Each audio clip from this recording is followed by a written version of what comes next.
नमस्कार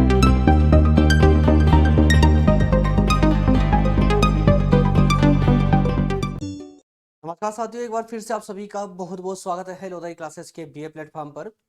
BA third year में इतिहास के अंतर्गत एक सीरीज स्टार्ट की थी हमने, भारत की जीवंत परंपराएं, ठीक है ना। तो इसी में जो है एक नया सेशन लेकर आए हैं और नए कॉन्सेप्ट पर चर्चा करेंगे। बात करने वाले हैं आज प्राचीन भारत में गुरु शिष्य परंपरा की। जी हाँ, चूंकि दरअसल अभी हम जो है जीवंत भारत की जीवंत परंपराओं पर डिस्कशन कर रहे हैं और विशेष रूप से अभी हम फिलहाल प्राचीन जो परंपराएं रही है हमारी, उन सब पर वन बाय वन करके डिस्कस कर रहे हैं। तो उन्हीं में एक जीवंत परंपरा हमारी गुरु शिष्य परंपरा भी रही है। तो इस कॉन्सेप्ट पर दोस्तों आज पूरे विस्तार से एकदम एकदम व्यवहारिक रूप से डिस्कस करेंगे, ताकि आपको इस टॉपिक पर कुछ भी रटने की जरूरत ना पड़े और आसानी से आपको ये टॉपिक समझ भी आए और आप एग्जाम के पॉइंट ऑफ व्यू से प्रिपेयर भी हो सके, तैयार भी हो सके। तो आइए शुरू करते हैं अपना आज का सेशन और बने रहें सेशन के एंड तक, ताकि इस टॉपिक से संबंधित कोई भी डाउट आप लोगों को ना रहे, सारे डाउट पूरी तरह खत्म हो जाए और कुछ भी ना इस लेक्चर के बाद में आपको कुछ भी किताब से पढ़ने की जरूरत नहीं पड़ेगी। वो पूरी उम्मीद दिलाता हूं, पूरा विश्वास दिलाता हूं, कुछ भी पढ़ने की आवश्यकता नहीं पड़ेगी। ये टॉपिक जो है लेक्चर के तुरंत साथ साथ में ही जो है आपको याद होता चलेगा, है ना। कुछ भी एक्स्ट्रा करने की आवश्यकता नहीं है। इस सब्जेक्ट के अलावा और भी अन्य सब्जेक्ट हैं जिन्हें आप हमारे इसी चैनल की प्लेलिस्ट में देख सकते हैं। ये सारे सब्जेक्ट आपको पढ़ने को मिल जाएंगे। इसके अलावा प्रज्ञान हिंदी नाम का एक नया यूट्यूब चैनल है जो मेरे द्वारा प्रारंभ किया गया है। आप वहां जाकर के कॉम्पिटेटिव एग्जाम की तैयारी भी कर सकते हैं। चलिए शुरू करते हैं। ये आपका सिलेबस है जिसके अकॉर्डिंग अभी आपकी क्लासेस चल रही है। और यदि सिलेबस को देखें तो अभी तक आपके यूनिट फर्स्ट अभी चल रही है और इसमें 6 टॉपिक कंप्लीट हो चुके हैं। दरअसल आज जो बात करने वाले हैं इसके टॉपिक नंबर 7 पर बात करेंगे, गुरु शिष्य परंपरा की, ठीक है ना। तो आपके सिलेबस के अकॉर्डिंग ही सभी टॉपिक वाइज टॉपिक हम लेक्चर ले रहे हैं।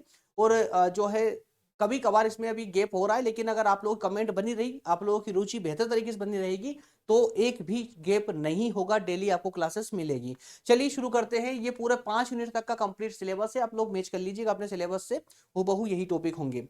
चलिए टेबल ऑफ कंटेंट में बात करें तो आज जो है प्राचीन भारत में गुरु शिष्य परंपरा के अंतर्गत हमें क्या क्या पढ़ना है, ये पूरा टॉपिक कितने पॉइंटों के साथ में कंप्लीट होगा। तो दोस्तों ध्यान पूर्वक सुनिएगा, क्योंकि आगे जो लेक्चर होगा इसी के माध्यम से होने जा रहा है, ठीक है ना।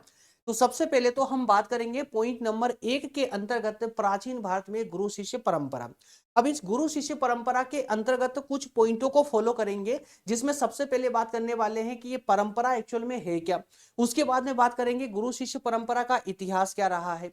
उसके बाद में बात करेंगे गुरु शिष्य परंपरा की भूमिका क्या है ना, गुरु की भूमिका क्या है और शिष्य की भूमिका क्या है। इसी के साथ में ये जो परंपरा है गुरु शिष्य परंपरा, ये जीवंत परंपरा है या नहीं, और जीवंत परंपरा है तो किस रूप में है, इसको समझेंगे। और अंतिम रूप से बात करने वाले हैं निष्कर्ष पर। तो ये तो है आपका एक पहलू जिसमें हम गुरु शिष्य परंपरा को बेहतर तरीके से समझ चुके होंगे।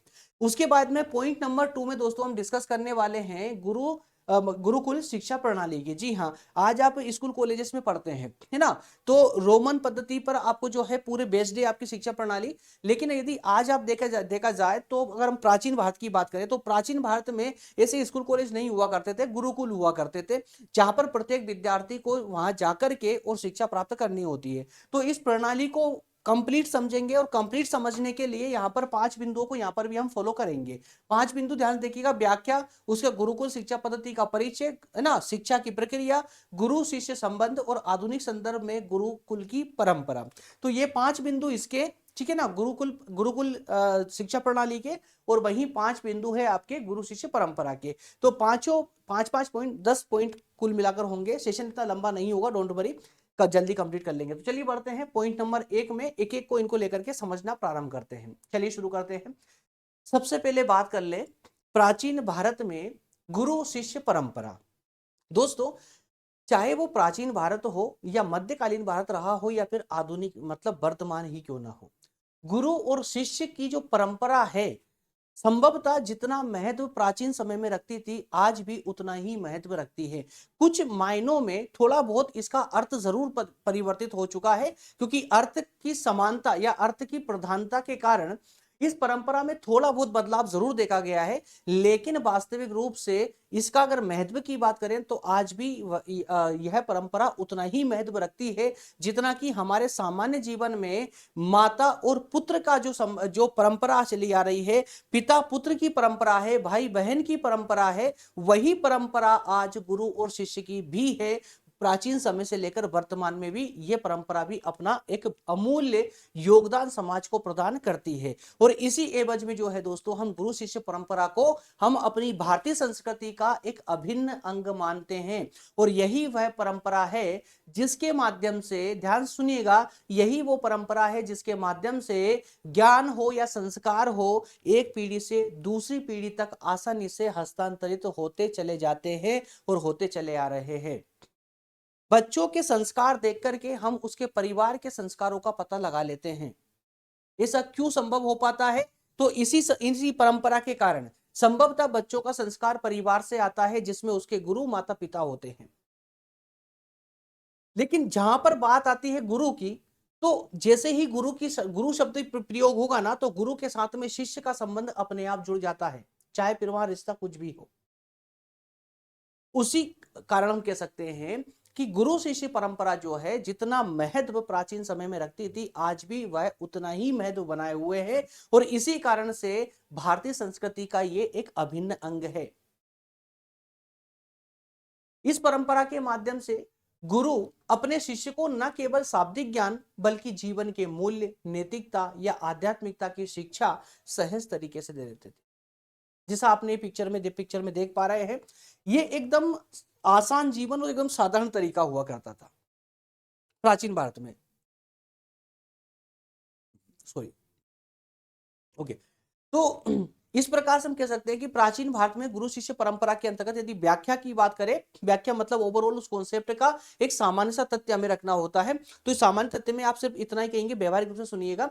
भारतीय संस्कृति का एक अभिन्न अंग मानी जाती है गुरु शिष्य परंपरा, जिसके माध्यम से एक ज्ञान जो है, एक ज्ञान या संस्कार एक पीढ़ी से दूसरी पीढ़ी पर में जो है आसानी से हस्तांतरण हो जाते हैं। इस परंपरा के माध्यम से गुरु अपने शिष्य को सिर्फ शाब्दिक ज्ञान मतलब किताबी ज्ञान ही नहीं देता, बल्कि जीवन के मूल्य सिखाता है, नैतिकता सिखाता है, आध्यात्मिकता की शिक्षा भी प्रदान करता है। तो ये परंपरा जो है, इसे जिस प्रकार से प्राचीन समय से चली आ रही है और आज भी वर्तमान में भी प्रासंगिक बनी हुई है, इसका मतलब यह एक हमारी जीवंत परंपरा है। क्या है? जीवंत परंपरा है। अन्य तथ्यों में यदि हम इस परंपरा को समझे, अन्य तथ्यों में यदि परंपरा को समझे, तो इसके इतिहास को थोड़ा सा हमें जानना होगा। दरअसल गुरु शिष्य परंपरा के इतिहास की यदि बात करें दोस्तों, तो इतिहास तो जैसा कि हमने टॉपिक ही हमारा कि प्राचीन भारत में गुरु शिष्य परंपरा, तो प्राचीन भारत का जब भी प्राचीन नाम आता है ना, तो हम सीधे पहुंच जाते हैं सिंधु घाटी सभ्यता, या फिर अगर उससे भी आगे जाना होता है तो फिर हम वेदों पर पहुंच जाते हैं।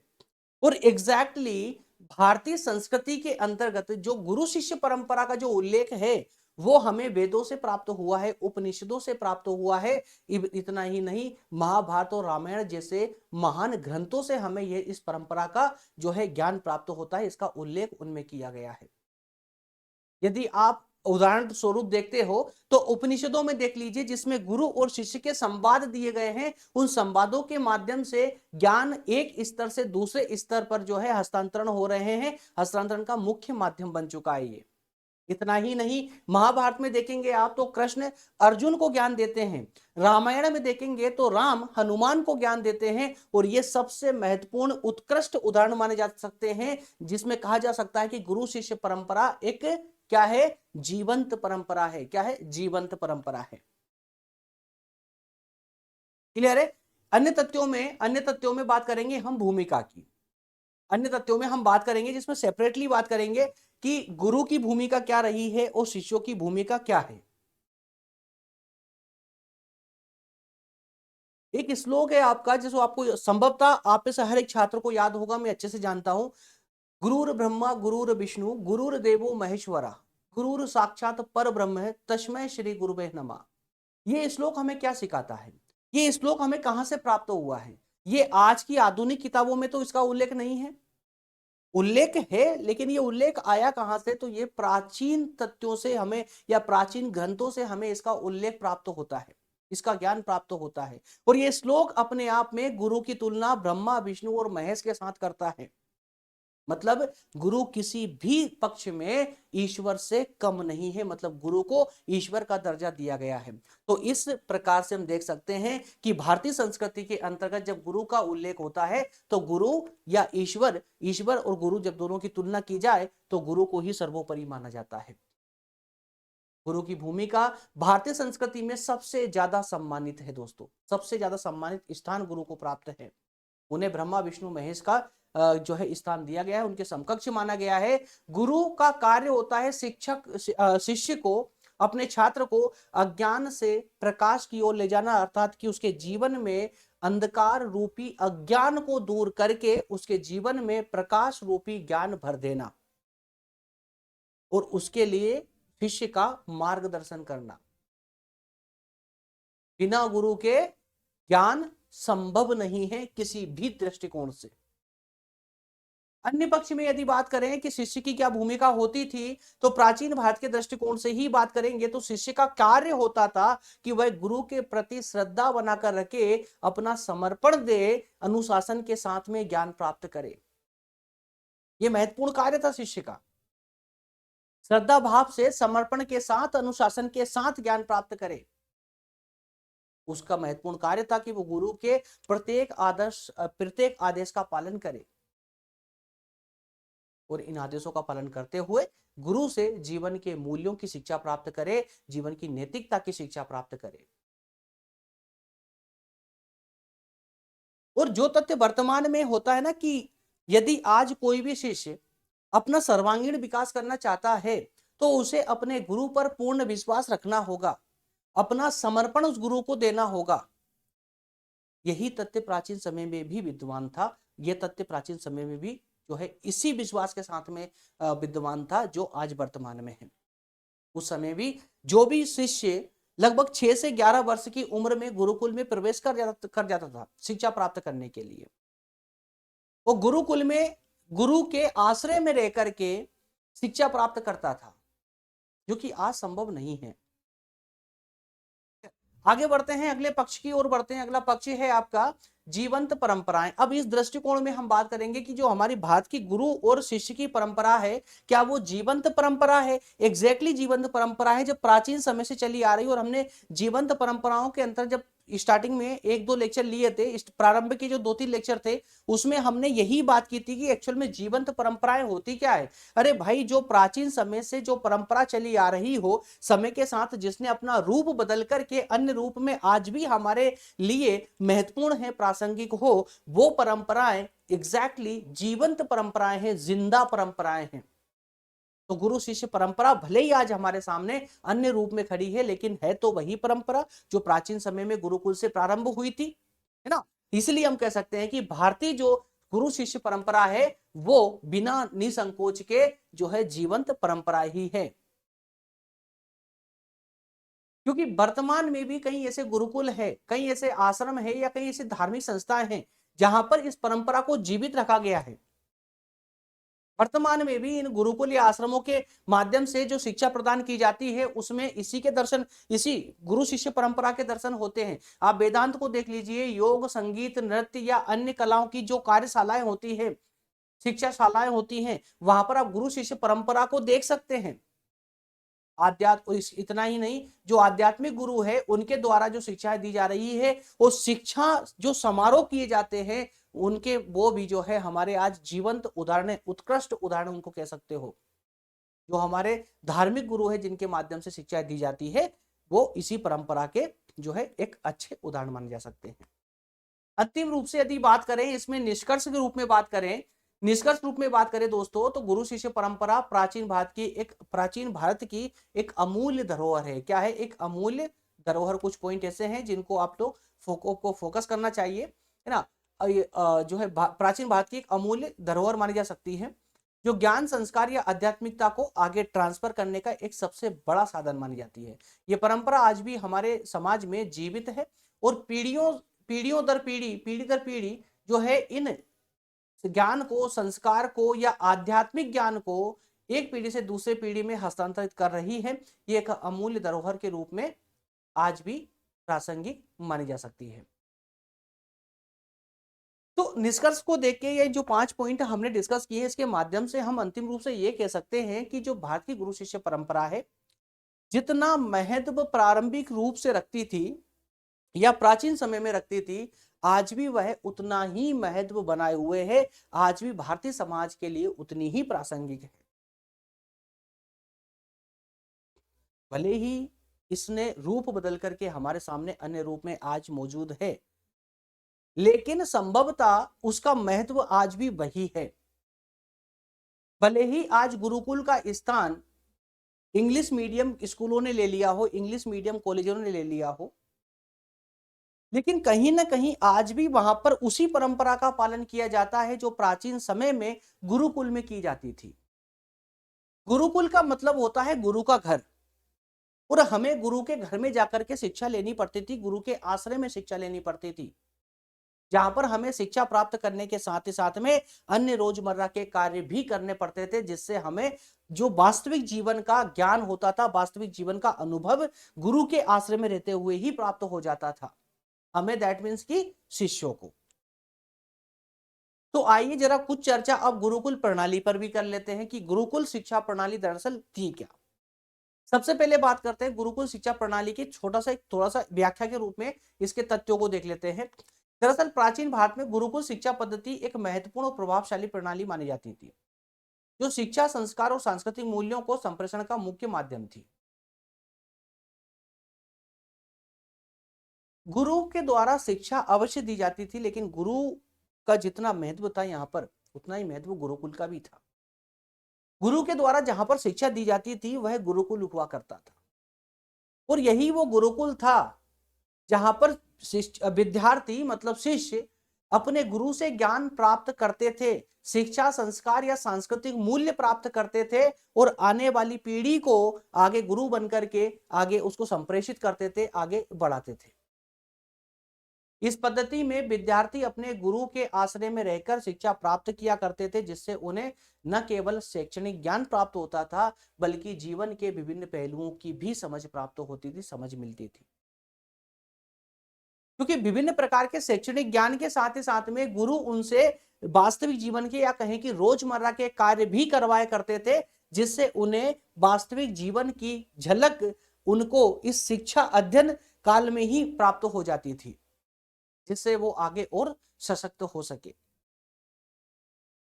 अब जरा बात करते हैं इस गुरुकुल प्रणाली की परिचय की। थोड़ा सा हम इसके परिचय पर बढ़ते हैं ताकि हमें और थोड़ा सा गहराई से समझ आए ये तथ्य क्या है। तो गुरुकुल शिक्षा पद्धति का परिचय, दरअसल परिचय में हम बात करेंगे कि एक्चुअल में इसका अर्थ क्या है, सिर्फ थोड़ा सा कुछ शाब्दिक अर्थ क्यों नहीं बढ़ेंगे।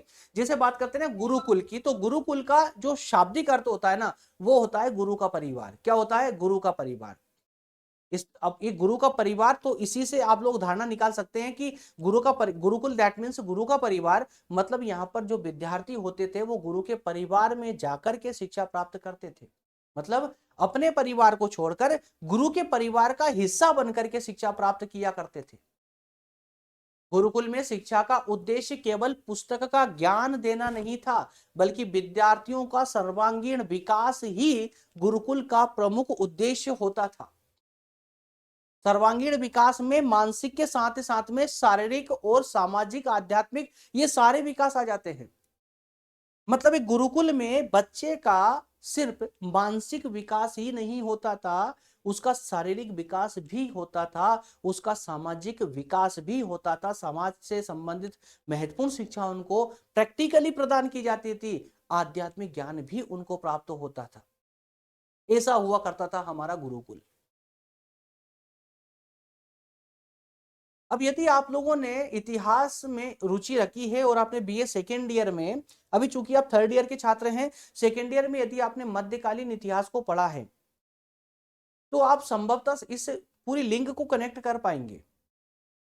जिस प्रणाली की हम बातें कर रहे हैं ना, जिस प्राचीन भारत के इतिहास पर हम गौरवान्वित हो जाते हैं, वह इतिहास धूमित हुआ है मध्यकाल में। मध्यकाल में जब आक्रमण हुए तो हमारा पूरा इतिहास जो है धूमित हो गया, उसका जितना भी महत्व था वो सब पूरा महत्वहीन हो चुका था। ये सारी जो विशेषताएं थी हमारे प्राचीन इतिहास की, वो सारी समाप्त हो चुकी थी। आगे बढ़ते हैं, पॉइंट नंबर 3 में बात करते हैं शिक्षा की प्रक्रिया क्या हुआ करती थी उस समय में। गुरुकुल में शिक्षा की प्रक्रिया क्या थी? दरअसल दोस्तों, प्रक्रिया में बात करें तो 6 से 11 वर्ष की उम्र में बच्चा जो है गुरुकुल में प्रवेश करता था शिक्षा प्राप्त करने के लिए। तो गुरुकुल, अब सोचिए ना कि 6 से लेकर 11 वर्ष की उम्र में एक बच्चा का कितना मानसिक विकास होगा उस समय, है ना। कोई ज्यादा परिपक्व नहीं होता, ज्यादा मेच्योर नहीं होता है, ठीक है, एक बालक बुद्धि होता है। उसी समय में जब वो गुरुकुल में गुरु के सानिध्य में जाता है, गुरु के आश्रय में जाता है, और वहीं रहकर के वो वेद, उपनिषद, दर्शन, विज्ञान, गणित, युद्ध कला, संगीत कला, ये सारे क्षेत्रों में ज्ञान प्राप्त करता था, इन सबका अध्ययन करता था बचपन से ही, वेदों का, उपनिषदों का, दर्शन, विज्ञान, गणित, युद्ध कला, संगीत आदि आदि। इसके साथ ही उन्हें दैनिक जीवन के कार्य भी करने होते थे, दैनिक जीवन के, जिससे उन्हें समाज का परिचय मिल सके, जैसे कृषि कार्य में सहयोग करना, पशुपालन, वो दूसरे घरेलू कार्य, गुरु या गुरु भाइयों के लिए भोजन बनाना, वनों से लकड़ियां इकट्ठी करना, आदि आदि कई कार्य जो घरेलू कार्य होते थे, दैनिक जीवन के कार्य होते थे, उन कार्यों में भी इनका सहयोग होता था, ये कार्य करते थे, जिससे समाज से ये रूबरू होते थे, परिचित होते थे, और इस प्रकार से कंप्लीट इनका विकास होता था, और ये अपने आप में आत्मनिर्भर बनते थे। जब ये गुरुकुल छोड़ते थे तो ये पूरी तरह आत्मनिर्भर होते थे। ये थी हमारी भारतीय शिक्षा प्रणाली, जिस पर सिर्फ और सिर्फ हम भारतीयों का अधिकार था। लेकिन अब जो ये श्लोक आप देख रहे हैं ना, गुरुर ब्रह्मा गुरुर विष्णु गुरुदेव महेश्वरा, अब ये श्लोक भी फीका नजर आता है। अब आज के वर्तमान के शब्दों में सिर्फ श्लोक जो है किताबों में ही पढ़ने में अच्छे लगते हैं, लेकिन वास्तविक महत्व आज वास्तविक रूप से नहीं है, देखने को नहीं मिलता। चलिए आगे बढ़ते हैं, बात करते हैं पॉइंट नंबर 4 में गुरु शिष्य संबंधों की। तो गुरु शिष्य संबंधों में तो कोई परिवर्तन नहीं है, थोड़ा बहुत परिवर्तन देखने को मिलता है। हालांकि अब वो शिष्य नहीं मिलते जो अपने गुरु के लिए अंगूठा काट कर देते, है ना, और वो गुरु भी अब देखने को नहीं मिलते जो बिना लालच के अपने शिष्य का सर्वांगीण विकास कर सके। परिवर्तन परिवर्तन तो हालांकि जो है संभवतः एक सामाजिक जीवन है तो परिवर्तन तो स्वाभाविक है, लेकिन इस प्रकार से परिवर्तन के कारण ही हमारी शिक्षा प्रणाली महत्व खो चुकी है। और वैसे भी आज वर्तमान में जो शिक्षा प्रणाली है वो हमारी खुद की कहाँ है, ये तो हम पाश्चात्य शिक्षा प्रणाली को पढ़ रहे हैं। हमारी वास्तविक शिक्षा प्रणाली तो मध्यकाल में समाप्त हो चुकी है। गुरुकुल प्रणाली में गुरु और शिष्य के बीच का जो संबंध हुआ करता था बहुत महत्वपूर्ण हुआ करता था। गुरु न केवल शिक्षक थे बल्कि मार्गदर्शक भी थे, संरक्षक भी थे और आदर्श भी हुआ करते थे। आज आप में से कितने इतने स्टूडेंट होंगे जो अपने शिक्षकों को आदर्श मानते होंगे। संभवतः दोस्तों वर्तमान का आईना यह है, जब आप कॉलेज से निकलते हो ना बाहर, अगर कोई मैम होंगे, कोई सर होंगे, अगर कोई थोड़ा सा आपको तंग कर दिया ना तो संभवतः आप उपशब्दों का प्रयोग करने से भी बाज नहीं आएंगे। उपशब्दों का प्रयोग भी टीचरों के लिए आजकल कर दिया करते हैं छात्र, स्टूडेंट ना, लेकिन प्राचीन समय में ऐसा नहीं था, क्योंकि प्राचीन समय में शिक्षक भी सिर्फ शिक्षक नहीं था, वो मार्गदर्शक था। और आज मार्गदर्शन के लिए फीस देनी पड़ती है, उस फीस की उस समय आवश्यकता नहीं थी। संरक्षक भी, चूंकि 6 वर्ष की आयु में अगर शिष्य आपके संरक्षण में आ रहा है तो आपको उसका संरक्षण भी करना होता था, मतलब गुरु को। और इसलिए शिष्य बचपन से ही अपने जो है शिक्षक को, गुरु को आदर्श के रूप में मानते थे। शिष्य गुरु के प्रति पूर्ण श्रद्धा समर्पण का भाव रखते थे, जबकि गुरु शिष्य के सर्वांगीण विकास के लिए प्रतिबद्ध हुआ करते थे। यह था वास्तविक संबंध गुरु और शिष्य का। और वर्तमान का गुरु शिष्य संबंध सिर्फ फीस पर डिपेंड करता है, कितनी मोटी फीस है उतना मोटा रिश्ता होगा, इसे कुछ है ना। माफ कीजिएगा, सबके लिए लागू नहीं है चीजें, है ना। आज भी वर्तमान में भी कई ऐसे शिष्य भी है जो पूरा श्रद्धा भाव और पूरा समर्पण रखते हैं अपने टीचरों के लिए। और ऐसे आज भी कई ऐसे टीचर है, कई शिक्षक ऐसे हैं जो वाकई में इस पद के लिए आज भी मौजूद है और वाकई में ऐसे पद पर अधिकार रखते हैं। गुरु कहलाने लायक है आज भी शिक्षक, सबके लिए नहीं बोल रहा हूं मैं ये, कुछ ठीक है समझ जाते हैं आप लोग, कॉलेज स्टूडेंट है तो इतना तो समझते हैं। चलिए अब बात करते हैं अंतिम रूप से आखिरी बिंदु पर, और आखिरी बिंदु है हमारा कि आधुनिक समय में एक तरफ आप देख रहे हैं प्राचीन शिक्षा पद्धति और दूसरी तरफ आप देख रहे हैं आधुनिक शिक्षा पद्धति, है ना। एक तरफ प्राचीन भारतीय शिक्षा प्रणाली और एक तरफ है आधुनिक शिक्षा प्रणाली, आधुनिक भारतीय शिक्षा प्रणाली। दोनों को कितना मैच कर सकते हैं हम लोग। अब चूंकि हमें कोई आलोचना नहीं करनी है, यहां पर हमें दोनों में संबंध बनाने का प्रयास करना है, दोनों को कनेक्ट करने का प्रयास करना है। तो आधुनिक संदर्भ में वर्तमान में गुरुकुल परंपरा का दर्शन किस प्रकार से होता है, ये जरा समझना है।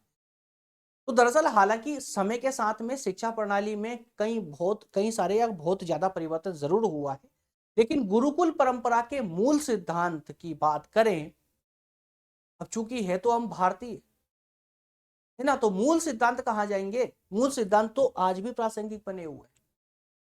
वर्तमान में कुछ ऐसी संस्थाएं हैं जो गुरुकुल प्रणाली के तत्वों को अपनाकर शिक्षा प्रदान करते हैं, जिससे विद्यार्थियों का सर्वांगीण विकास होता है, समग्र विकास होता है। सभी संस्थाओं का नहीं बोल रहा हूं दोस्तों, हाँ कुछ संस्थाएं हैं ऐसी जहां पर आज भी बच्चों के सर्वांगीण विकास पर ध्यान दिया जाता है। गुरुकुल शिक्षा प्रणाली ने भारतीय समाज को न केवल विद्वान और कुशल व्यक्तित्व प्रदान किए, बल्कि नैतिकता, संस्कार और सांस्कृतिक मूल्यों की नींव भी मजबूत की है। इस प्रणाली में शिक्षा का उद्देश्य केवल ज्ञान प्राप्ति नहीं, बल्कि चरित्र निर्माण और समाज की सेवा करना भी था।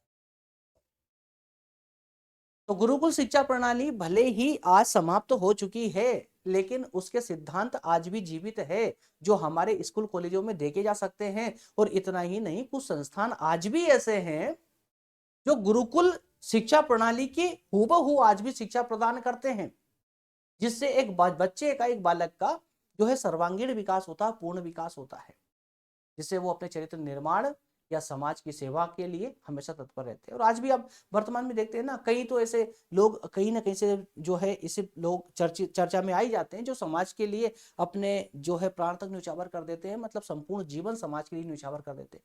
तो वो लोग कहाँ से आते हैं भाई, ऐसे ही गुरुकुल शिक्षा प्रणाली में शिक्षा प्राप्त करके आते हैं।